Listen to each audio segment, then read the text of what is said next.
मैं जब से माँ बनी हूँ अपनी किस्मत से लड़ रही हूँ। किस्मत ने मुझसे सब कुछ छीन लिया, मगर मैंने तुझसे सीखा है कि किस्मत इंसान को खुद बनानी पड़ती है।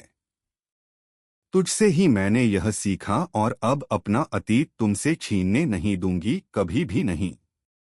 इन शब्दों के साथ ही कहानी में एक ऐसा तूफान खड़ा हो जाता है जो सब कुछ बदल कर रख देता है। यह सिर्फ एक संवाद नहीं बल्कि ऐश्वर्या के दिल की चीख है। ऐश्वर्या के पैरों तले जमीन खिसक गई जब उसने अपने अतीत को सामने खड़ा देखा। वह अतीत जिसे वह बरसों पहले पीछे छोड़ चुकी थी, आज फिर उसकी जिंदगी में लौट आया है।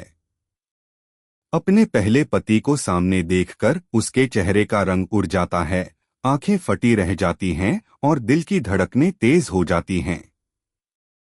अब वह फिर से उसे अपने काबू में करने की कोशिश करेगी, अपने अतीत को दोबारा कंट्रोल करने की, उसे अपने फायदे के लिए इस्तेमाल करने की। जी हाँ दोस्तों, सीरियल मन्नत में आने वाला है एक बड़ा धमाकेदार ट्विस्ट जो दर्शकों को पूरी तरह चौंका देने वाला है। अब मन्नत को पता चल चुका है अपनी दोस्त मल्ला की घिनौनी सच्चाई। जिस मल्ला को वह अपनी सबसे करीबी दोस्त मानती थी, वही उसकी जिंदगी की सबसे बड़ी साजिशकर्ता निकलती है। भरोसे की दीवार एक ही पल में ढह जाती है। मन्नत ने मल्ला को चेतावनी दे दी है कि अब विक्रांत सर उसके होंगे और मल्ला को अकेले ही रातें गुजारनी होंगी।